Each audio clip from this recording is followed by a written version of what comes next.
या माझ्या काकडीच्या वेलांना लागलेल्या काकड्या आता एका वेळेला 6 मोठ्या आणि अनेक छोट्या काकड्या या 4 वेलांना लागलेल्या आहेत.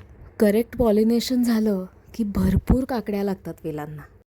काकडीच्या बियांपासून रोपं कशी तयार करायची, ती रोपं ट्रान्सप्लांट कशी करायची, पॉटिंग मिक्सचर कोणतं वापरायचं, झाडाची काळजी कशी घ्यायची, बियांपासून फळापर्यंतचा सगळा प्रवास मी या व्हिडिओमध्ये दाखवणार आहे. शेणखत, माती, कोकोपीट समप्रमाणात मी घेतलं आहे आणि याच्यात या काकडीच्या बिया मी आता लावणार आहे. 25 डिसेंबरला मी या सीड्स लावते आहे. सीडलिंग मिक्सचरवरती सीड्स अशा प्रकारे ठेवून घ्याव्यात, जरा लांब लांब ठेवाव्यात, म्हणजे रोपंही लांब लांब येतील, एकमेकात अडकलेली येणार नाहीत. त्याच्यानंतर सेम सीडलिंग मिक्सचर याच्यावरती घालावं. पाणी हळूवारपणे टाकायचं आहे. पाणी टाकताना सीड्स वर आल्या तर सेम सॉईल मिक्सचरनी त्याला कव्हर करून घेऊया आणि त्याच्यानंतर प्लास्टिक रॅपनी मी हे कव्हर करून ठेवणार आहे. काकडीच्या बिया लावून आज 3 दिवस झालेत. आज 28 डिसेंबर आहे आणि मी प्लास्टिक रॅप लावून घराच्या आत खिडकीच्या जवळ हा सीडलिंग ट्रे ठेवून दिलेला आहे. आणि आपण आता बघूयात, छोटे छोटेसे अंकुर वर आलेले दिसत आहेत 3 दिवसांनी. आज 29 डिसेंबर आहे. 4 दिवस झालेत आणि काल जे छोटे अंकुर दिसत होते त्याच्यापासून छोटी छोटी रोपं वर आलेली आहेत. 3च अंकुर दिसत होते पण आता 5 रोपं वर दिसायला लागली आहेत. आज 30 डिसेंबर आहे. या लावून 5 दिवस झालेत. आता रोपं छान वर आली आहेत आणि खिडकीच्या बाजूनी, उजेडाच्या बाजूनी झुकायला लागलेली आहेत. प्लास्टिक रॅप मी आता पूर्णपणे काढून टाकला आहे. मस्त वाढतात आपली काकडीची रोपं. काकडीच्या रोपांना ऊन मिळावं म्हणून सकाळच्या कोवळ्या उन्हात मी ठेवून दिलेलं आहे. काकडीची रोपं आता छान मोठी होत आहेत.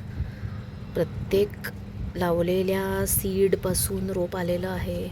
प्रत्येकाला छोटी छोटी रादर मोठी मोठी ट्रू लीफ झालेली आहेत आणि आता हे ट्रान्सप्लांट करण्याची वेळ झालेली आहे.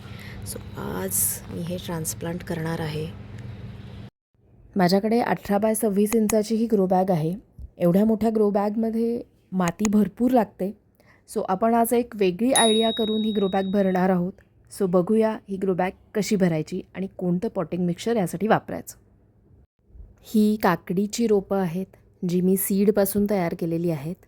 ही रोपं आज आपण 18x26 इंचाच्या या ग्रो बॅगमध्ये ट्रान्सप्लांट करणार आहोत. या ग्रो बॅगमध्ये मी थोडा पालापाचोळा, थोडासा ओला कचरा म्हणजे हरभऱ्याची सोललेली सालं हे टाकली आहे. आता अजून पालापाचोळा मी याच्यावरती टाकला आहे आणि थोडा पालापाचोळा, थोडा ओला कचरा असं मिक्सचर मी याच्यात भरत जाणार आहे. आता हा ओला कचरा आहे, आमच्या खालच्या किराणा मालाच्या दुकानाच्या इथनं मी हा घेऊन आली आहे, कारण भरपूर ओला कचरा लागतो.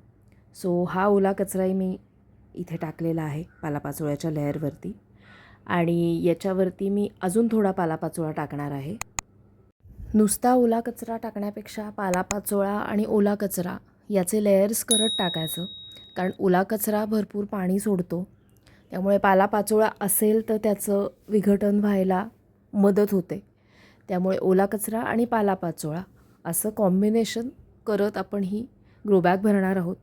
मी आता त्या ओल्या कचऱ्यावरती हा एक मोठा पालापाचोळ्याचा लेअर टाकते आहे.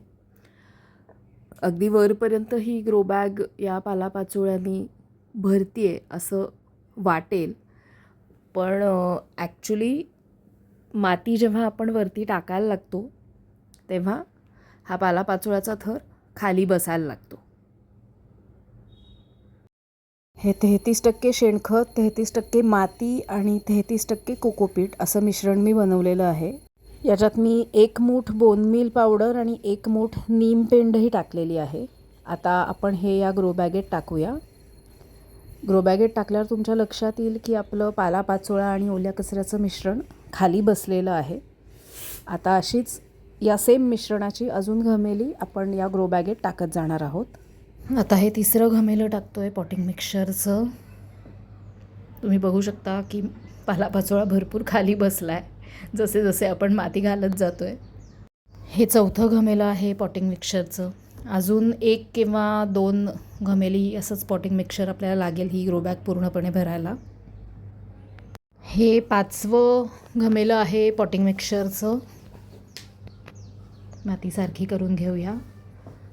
आणि आता हे 6वं घमेलं आहे पॉटिंग मिक्सचरचं. आता आपली ग्रो बॅग ऑलमोस्ट भरलेली आहे आणि याच्यात आपण आता आपली काकडीची रोपं ट्रान्सप्लांट करूयात. याच्यात मी पाणी घालून घेतलेलं आहे आणि याच्यात 4 ठिकाणी 4 खड्डे करून आपली काकडीची रोपं मी याच्यात ट्रान्सप्लांट करणार आहे. ट्रान्सप्लांट करायच्या आधी पाणी घालून घेणं हे आवश्यक आहे. ही 17 दिवसांची काकडीची रोपं आहेत.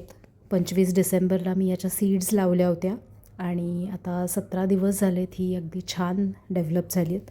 यातली हेल्दीएस्ट सीडलिंग्स निवडून मी ही ट्रान्सप्लांट करणार आहे. या गार्डनिंग टूलने अशा प्रकारे त्याच्या रूट बॉल सकट मी ते रोप बाहेर काढणार आहे आणि त्याच्या मुळांना कमीत कमी इजा पोचेल अशा प्रकारे ते रूट बॉल सकट मी बाहेर काढलं आहे आणि ते मी आता ट्रान्सप्लांट करणार आहे. हा जो खड्डा केला आहे याच्यात मी हे त्याच्या रूट बॉल सकट त्याच्या माती सकट मी ट्रान्सप्लांट करते आणि अशाच प्रकारे मी बाकीची 3 काकडीची रोपंही ट्रान्सप्लांट करणार आहे. त्याच्या मुळाशी नीट मातीने त्याला सपोर्ट दिलेला आहे मी. अशा प्रकारे ही 4ही रोपं मी ट्रान्सप्लांट केली आहेत. हे ट्रान्सप्लांटेशन शक्यतो संध्याकाळच्या वेळेला करावं म्हणजे झाडं जास्त चांगल्या प्रकारे तग धरतात आणि चांगली वाढतात. ही 11 जानेवारीला मी ट्रान्सप्लांट केलेली आहेत. काकडीच्या बिया लावून आज 23 दिवस झालेले आहेत. रोपं छान वाढत आहेत. त्यांना आधारासाठी मी काठ्याही लावलेल्या आहेत. ट्रान्सप्लांट केल्यावर रोपं छान सेटल झाली. काकडीच्या बिया लावून आज 35 दिवस झालेले आहेत. आपले काकडीचे वेल अतिशय मस्त वाढत आहेत. वेलांना आधार देण्यासाठी मी सुतळ्याही बांधलेल्या आहेत आणि त्याला धरून वेली वर चढवल्यात. काकडीच्या वेलांना फुलं येत आहेत.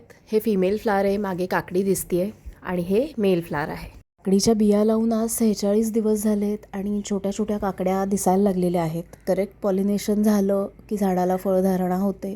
काकड्या छान वाढत आहेत. काकडीच्या फुलावर ही एक मधमाशी बसलेली दिसते. बागेत जर नॅचरल पॉलिनेटर्स येत असले, मधमाशा, फुलपाखरं, तर झाडाला फळधारणा अगदी सहजपणे होते. भरपूर नॅचरल पॉलिनेटर्स यावेत म्हणून मी जास्वंद, ग्लॅडिओलस अशी फुलांची झाडंही बागेत लावलेली आहेत. नॅचरल पॉलिनेटर्स येत नसले तर तुम्ही अशा प्रकारे हँड पॉलिनेशन करू शकता. हे मेल फ्लावर आहे. फिमेल फ्लावरला खाली छोटीशी काकडी असते, मेल फ्लावरला तशी नसते. या मेल फ्लावरच्या पाकळ्या आपण काढून टाकणार आहोत म्हणजे त्याच्यातले परागकण किंवा अँथर हे एक्सपोज होतील आणि मग पॉलिनेशन आपल्याला सहजपणे करता येईल. या मी पाकळ्या काढून घेतल्यात सगळ्या मेल फ्लावरच्या आणि हे अँथर आता दिसायला लागलं आहे. आता हे फिमेल फ्लावर आहे, मागे छोटी काकडी दिसते आहे. त्याच्या मध्यभागी या अँथरनी मी टच करणार आहे म्हणजे अँथरवरचे पोलन्स फिमेल फ्लावरवरती जातील आणि ते पॉलिनेट होईल. सो अशा प्रकारे तुम्ही झाडाचं हँड पॉलिनेशन करू शकता जर तुमच्याकडे नॅचरल पॉलिनेटर्स येत नसतील. काकडीच्या बिया लावून आज 53 दिवस झालेत आणि काकड्या छान मोठ्या झाल्यात. एका वेळेला या 4 वेलींवरती 6 मोठ्या काकड्या आणि बऱ्याच छोट्या काकड्या आहेत. काकडीच्या वेलींना 8 ते 10 तास ऊन लागतं. तसंच मी रोज सकाळ संध्याकाळ 1-1 लिटर पाणीही या वेलींना घालत होते. दर 15 दिवसांनी एका झाडाला 1 मूठ शेणखत किंवा गांडूळ खत घालत होते आणि दर 15 दिवसांनी जीवामृतही घालत होते. मी दर महिन्याला जीवामृत बनवते. तुम्हाला माझ्याकडनं जीवामृत घ्यायचं असेल, माझ्या जीवामृताचा व्हॉट्सॲप ग्रुप जॉईन करायचा असेल तर व्हिडिओखाली कमेंट करा. या 6 काकड्यांमधल्या 2 सर्वात मोठ्या काकड्या आम्ही आज हार्वेस्ट करणार आहोत. ही एक काकडी किती छान मोठी आहे आणि ही दुसरी काकडी.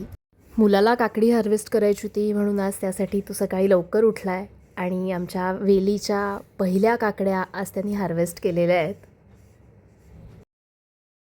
अशा प्रकारे बियांपासून रोपं तयार करून त्याला काकड्या लागेपर्यंतचा आणि त्या हार्वेस्ट करेपर्यंतचा सगळा प्रवास मी या व्हिडिओमध्ये दाखवला आहे. ही काकडी मी खाऊन पण दाखवते तुम्हाला. आता थोडीशी खाल्ली की अप्रतिम चव आहे.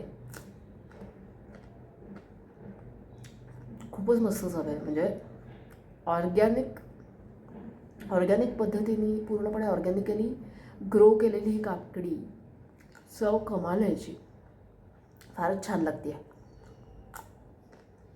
अशा प्रकारे तुम्हीही तुमच्या बागेत काकड्या लावून बघा. व्हिडिओ आवडला असेल तर व्हिडिओ लाईक करा, चॅनललाही सबस्क्राईब करा. थँक्यू.